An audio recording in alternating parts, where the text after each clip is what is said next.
देखिए, नितिन नवीन आज राष्ट्रीय कार्यकारी अध्यक्ष बनने के बाद पटना आए और मिले ग्राउंड में भाषण दिया उन्होंने और कहा कि कोई भी कार्यकर्ता जो भारतीय जनता पार्टी के हैं वो शीर्ष तक पहुंच सकता है। हमारे साथ बातचीत करने के लिए सांसद और सीमांचल के कद्दावर नेता प्रदीप जी हैं। प्रदीप जी, क्या लग रहा है जो नितिन नवीन को जिम्मेदारी मिली है, आप लोग भी आश्वस्त हैं भाई पार्टी के कार्यकर्ता हो कहीं भी पहुँच सकते हैं? बिल्कुल, यह भारतीय जनता पार्टी फिर से यह साबित कर दिया कि दुनिया की सबसे बड़ी पार्टी है और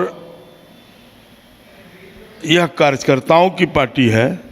एक छोटा कार्यकर्ता आज वो राष्ट्रीय अध्यक्ष, अभी तो कार्यकारी अध्यक्ष बने हैं, लेकिन इसी को राष्ट्रीय अध्यक्ष के रूप में परिवर्तन होगा जैसा अभी तक होते आ रहा है। तो इतना बड़ा दायित्व मिलना, और वो भारतीय जनता पार्टी, ये पार्टी ऐसी पार्टी नहीं है, ये संगठन की पार्टी है और हमारा पार्टी नहीं, ये परिवार है। और इतनी बड़ी जिम्मेवारी तय करना यह भारतीय जनता पार्टी ही कर सकता है और किसी पार्टी में साहस नहीं है। यह जरूर साबित हुआ कि प्रधानमंत्री जी ने कहा है कि 2047 तक हम विकसित भारत बनाएंगे, यह लक्ष्य है।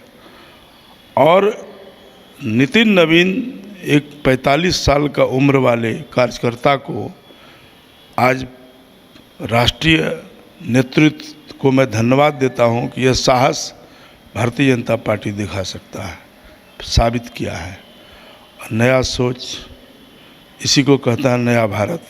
आपको क्या लग रहा है नितिन नवीन की अगुवाई में पार्टी ऊंचाइयों को छुएगी? बिल्कुल, खास करके युवाओं में जो उत्साह है पूरे देश में, बिहार में, बिहार वासियों की तो इसलिए है कि बिहार का बेटा है। नितिन नवीन एक छोटा अदना कार्यकर्ता से वहाँ पहुँचा है, तो इससे कार्यकर्ताओं में भी उम्मीद जगी है, लोग भी खुश हैं। कार्यकर्ता को लगता है कि मैं भी अब राष्ट्रीय अध्यक्ष तक बन सकता हूँ। इस नाते ये परिवार का पार्टी नहीं है, यहाँ लोकतंत्र है। अदना छोटा कार्यकर्ता भी बड़े पद पर बैठ सकता है, यह राष्ट्रीय नेतृत्व बता दिया। कोलकाता में फिर ये बंगाल में फिर से बंगाल में चुनाव है, बाबरी मस्जिद वहाँ पर बनाए जाने की चर्चाएं हैं। प्रदीप जी कैसे देखते हैं? देखिए, अब इस देश में कोई बाबरी मस्जिद बनने वाला नहीं है। एक बाबरी मस्जिद गलत तरीके से किया था तो उसको तो तोड़ के हटाए हम लोग। सरकार आज वहाँ राम मंदिर बना है। अब बाबर का विचार नहीं चाहिए, अब यहाँ भगवान राम का विचार होना चाहिए। वो सब चलने वाला नहीं है, ये सब चुनावी स्टैंड है, कुछ होने वाला नहीं है। अब हिंदू राष्ट्र बनाने के पक्ष में आप भी हैं? आप भी चाहते हैं हिंदू राष्ट्र बनना चाहिए? हिंदू राष्ट्र बने या ना बने, लेकिन हिंदू हमारा एक संस्कार है, हिंदू हमारी सभ्यता है, हमारी संस्कृति है, जीवन पद्धति है।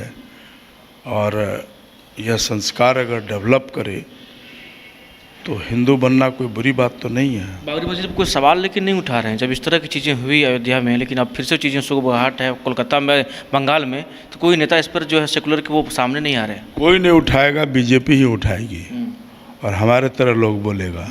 तो बाबरी मस्जिद का क्या ज़रूरत है? अनेक मस्जिद यहाँ पड़ा हुआ है। मुस्लिम के नाम से ही अगर वो अपना धार्मिक मस्जिद बनाना चाहते हैं तो अनेक लोग हैं मुसलमान में जो देश के लिए काम किया है, जो देश के लिए मरा है, उनके नाम से। प्रदीप जी जाएंगे, बगल में बंगाल है, चुनाव में जाऊंगा। बंगाल का बॉर्डर में मैं रहता हूं। इस बार बंगाल भी मैं फतह करूंगा, वहां भी कमल खिलाऊंगा। चलिए, तो हमारे साथ सीमांचल से कद्दावर नेता सांसद प्रदीप जी थे, बीजेपी के, बात कर रहे थे। क्या कुछ कहा वो भी आपने सुना सके। सोनू के साथ अंशुल को पट्टा। घर रहने का मकान भर नहीं, ये खुशियों की तिजोरी है। दरवाजे पर दस्तक देता पड़ोस, खिड़कियों से उमड़ आता आसमां, तारों में उलझी ऐसी ना जाने कितनी दास्तां। कहती हैं चले डायमंड सिटी, एक सफर हम सफर के साथ अपने घर तक। Diamond city, life long bonding, 500 से ज्यादा खुशहाल डायमंड परिवार। जल्दी करें, सिर्फ 200 फ्लैट बाकी। आज ही बुक करें अपना आशियाना।